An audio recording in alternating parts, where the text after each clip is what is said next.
Muito bem, pessoal, vamos voltando ao nosso curso de Direito Tributário, agora para a abordagem de um imposto um tanto sui generis, o chamado Imposto sobre Grandes Fortunas, o IGF.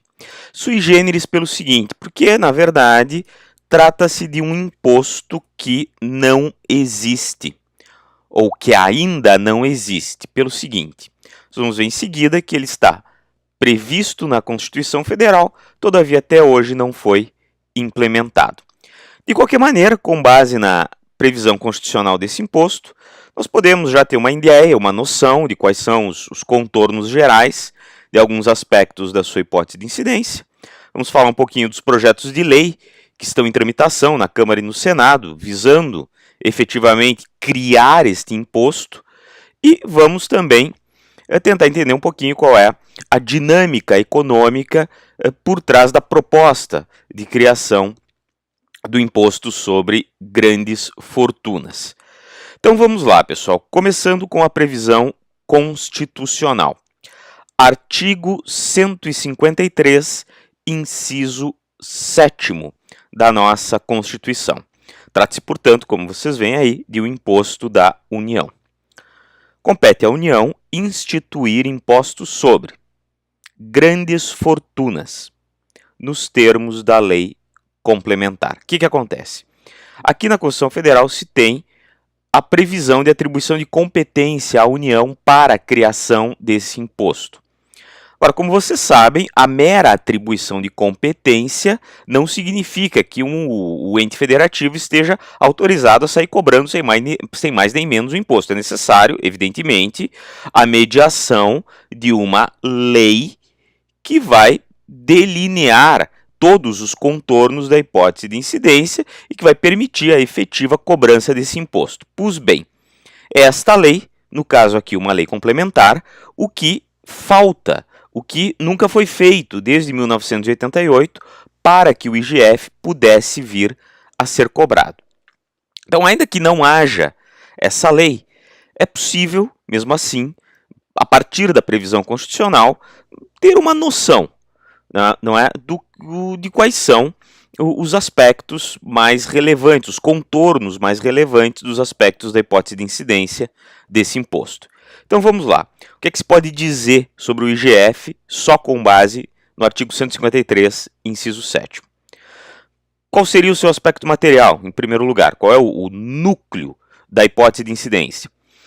Titularidade de grande fortuna. Tá? O imposto incide sobre, ou incidirá, o dia, e se for um dia criado, sobre a titularidade de grandes fortunas. O que é uma grande fortuna? R$ 1.000.000, 10 milhões, 100 milhões, 1 bilhão? Bom, isso não sabemos. Vamos ter que esperar o dia em que seja aprovada a lei complementar para que possamos ter isso definido. Fato é, e o que sabemos, é que a Constituição limita a incidência desse imposto à titularidade de grande fortuna. Ponto. Aspecto espacial do imposto. Isso também nós podemos deduzir aqui do artigo 153. Como se trata de um imposto da União Federal, é evidente que ele incide sobre todo o território nacional. Seu âmbito de incidência geográfico abrange todo o território do Brasil.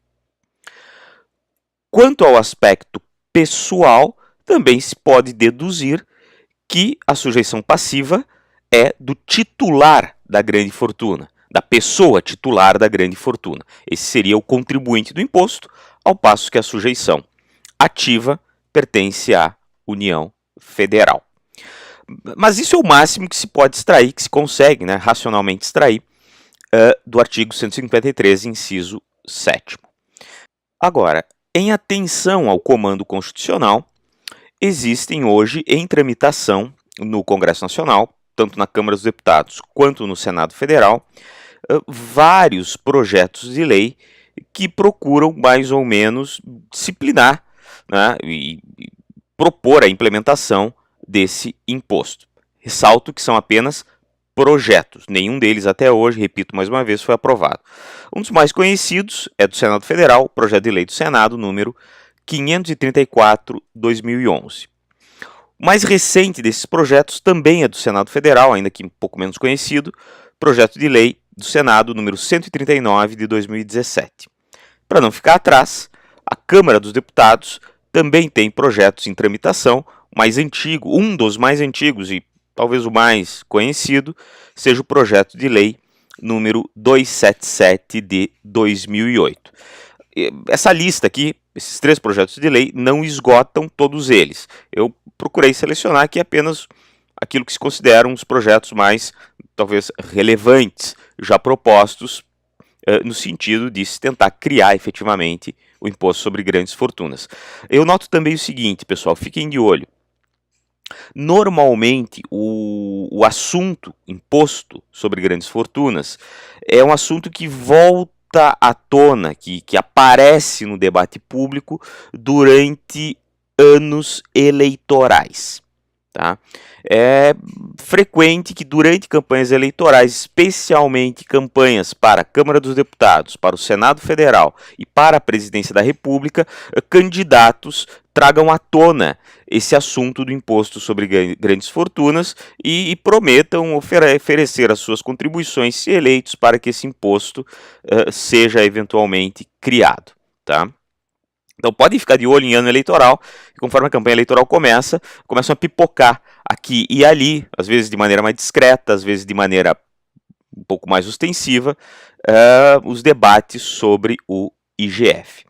Então esses projetos obviamente são bastante variados no seu conteúdo, mas em alguns pontos eles têm certas semelhanças. Todos eles definem o seguinte: que serão tributadas grandes fortunas cuja titularidade pertença à pessoa física. Não serão tributadas grandes fortunas pertencentes a pessoas jurídicas. O imposto incide, portanto, sobre pessoa física. Aí teríamos a sujeição passiva. E todos eles estabelecem alíquotas progressivas. Estabelecem uma progressividade. Quanto maior a fortuna tributada, maior será a alíquota incidente sobre essa fortuna. Tá? São 2 pontos realmente que todos os projetos de lei têm em comum. É possível que, se um dia algum desses projetos for aprovado ou algum outro projeto seja aprovado, esses pontos em comum sejam mantidos. Bom, mas e por que há essa previsão constitucional do IGF? Qual é a racionalidade econômica por trás dessa previsão tributária? Compreende-se um pouco melhor, tá, o porquê da proposta desse imposto quando se observa a questão da distribuição de riqueza entre a população. Eu coloquei aqui na tela para vocês um gráfico que já é bastante conhecido no mundo, um gráfico que periodicamente é elaborado por um banco suíço, o banco Credit Suisse, dando conta da distribuição da riqueza em nível global. Tá? Basicamente é um gráfico que nos mostra como a riqueza está globalmente bastante concentrada. Então reparem aqui na leitura. O gráfico obviamente tem uma terminologia em inglês, eu copiei e colei do site do Credit Suisse, felizmente não há versão em português, mas é muito fácil de entendê-lo. Vejam, aqui no topo da pirâmide nós temos, pelos cálculos desse banco, 36 milhões de pessoas no mundo. 0,7% da população mundial. 0,7% da população mundial. Que é a população mundial que possui um patrimônio igual ou superior a $1 milhão. Se nós pegarmos todo o patrimônio nas mãos desse 0,7% da população mundial, isso perfaz um valor de 128,7 trilhões de dólares. 45,9% da riqueza disponível no mundo. Então vejam bem, o que esse gráfico nos mostra? Que 0,7% da população mundial detém 45,9% de toda a riqueza no mundo. Detém praticamente a metade da riqueza no mundo. O escalão logo abaixo compreende aquelas pessoas que não são milionários. É aquilo que se chama de classe média mundial. Seriam pessoas que têm um patrimônio, não renda, tá? Patrimônio de entre 100 mil e $1 milhão. São, hoje no mundo, 391 milhões de pessoas, que correspondem a 7,9% da população mundial. Esses 7,9% da população mundial detêm uma riqueza de 111 trilhões de dólares, mais ou menos 40% da riqueza no mundo. Agora, olha só, repare o nível de concentração. Se nós pegarmos o primeiro escalão, o de cima, os milionários, e o escalão do meio, o logo abaixo, entre 100 mil e 1 milhão de dólares, nós vamos ter aí pouco menos de 9%, 8 e pouco por cento da população mundial, 8,5% vai arredondando da população mundial, que todavia detém cerca de 85, 86% do total de riqueza no mundo. Compare isso com a base da pirâmide. Na base da pirâmide nós temos aquela parcela da população que tem patrimônio inferior a 30 mil dólares. São 3 bilhões e 474 milhões de pessoas. 70% da população mundial. Os, digamos assim, pobres ou remediados do mundo. 70% da população mundial detém uma riqueza, no conjunto, de 7,6 trilhões de dólares. Apenas 2,7% do estoque de riqueza no mundo. Tá? Então, 2,7% do estoque de riqueza no mundo estão nas mãos de 70% da população do mundo. Ao passo que, lá em cima, 45,9% da riqueza existente no mundo estão nas mãos de 0,7% da população mundial. Eu não vou entrar em todos os detalhes disso, também não vou mostrar para vocês os extratos de renda em cada país do mundo em que se fazem esses cálculos, mas eu posso dizer para vocês o seguinte: se pegar qualquer país do mundo, a esmo, a pirâmide nunca vai ser muito diferente. Mesmo quando se analisa a pirâmide de riqueza em países considerados países ricos e razoavelmente igualitários, como Noruega, Finlândia, Suécia, ainda assim se percebe, mesmo nesses países, uma forte concentração de riqueza, ainda que uma concentração proporcionalmente menor do que se vê nessa média global calculada pelo Credit Suisse. Há vários fatores de ordem econômica, da, digamos assim, natureza dos rendimentos do capital, que acabam levando meio que inevitavelmente a essa concentração. Posso dizer a vocês, inclusive, que essa concentração, que já é bastante séria atualmente, já foi ainda maior no passado. Tudo indica, pelo menos. Agora, bom, onde é que entra o IGF nisso? Vejam, essa pirâmide aqui do Credit Suisse nos mostra que a riqueza de fato está concentrada nas mãos de poucas pessoas. E os defensores do imposto sobre grandes fortunas propõem este imposto como uma maneira de atenuar essa concentração, uma maneira de tentar redistribuir um pouquinho melhor a riqueza no mundo, né? Tributar aqueles que estão no topo da pirâmide para, via programas sociais do Estado ou redistribuição de renda promovida pelo Estado, alcançar essa renda aqueles que estão na base da pirâmide. Seria digamos, instrumento tributário para desconcentrar, ainda que um pouco, obviamente ninguém espera uma revolução nisso, um instrumento tributário para desconcentrar um pouco a riqueza. Alguns países do mundo já fizeram experiências com a implantação desse imposto. Posso citar a Alemanha, posso citar aqui a França como dois grandes exemplos. E o que se percebe é o seguinte: esse imposto é pouquíssimo eficaz.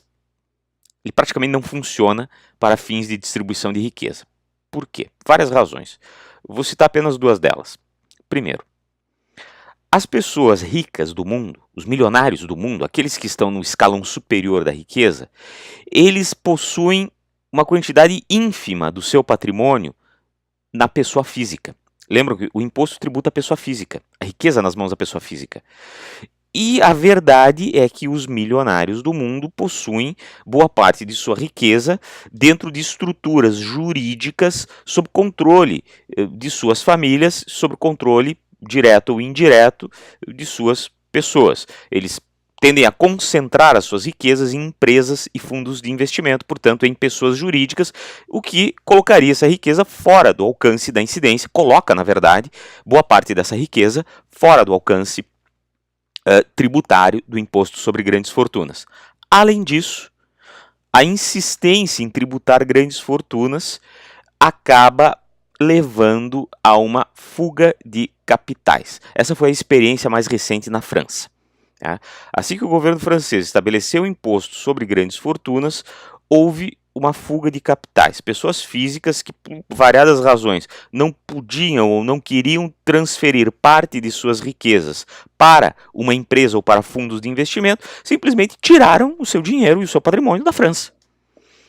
Transferiram o seu domicílio tributário, foram morar em outro país, transferiram o seu domicílio tributário para um país que não adotava essa forma de tributação. A riqueza no mundo ela circula de maneira cada vez mais fácil, o que permite, né, esses movimentos para escapar de tributações que sejam tidas como muito elevadas. Então, na prática, os poucos países do mundo que adotaram alguma variante do imposto sobre grandes fortunas não obtiveram, na verdade, o resultado que se esperava com a adoção desse imposto. De qualquer maneira, no Brasil, temos essa discussão periódica. Até hoje o imposto não foi efetivamente adotado, porque carece, né, da aprovação dos projetos, de algum projeto de lei que efetivamente o crie e passe a permitir a sua cobrança. Pessoalmente, não acredito que o efeito econômico vai ser muito diferente do que se registrou em outros países.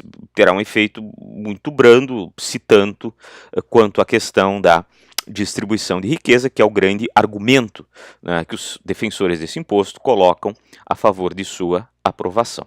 Então, com isso, pessoal, nós terminamos aqui esse slide. Realmente não há muito mais o que falar sobre o imposto que não existe. Muito obrigado, mais uma vez, pela atenção de todos.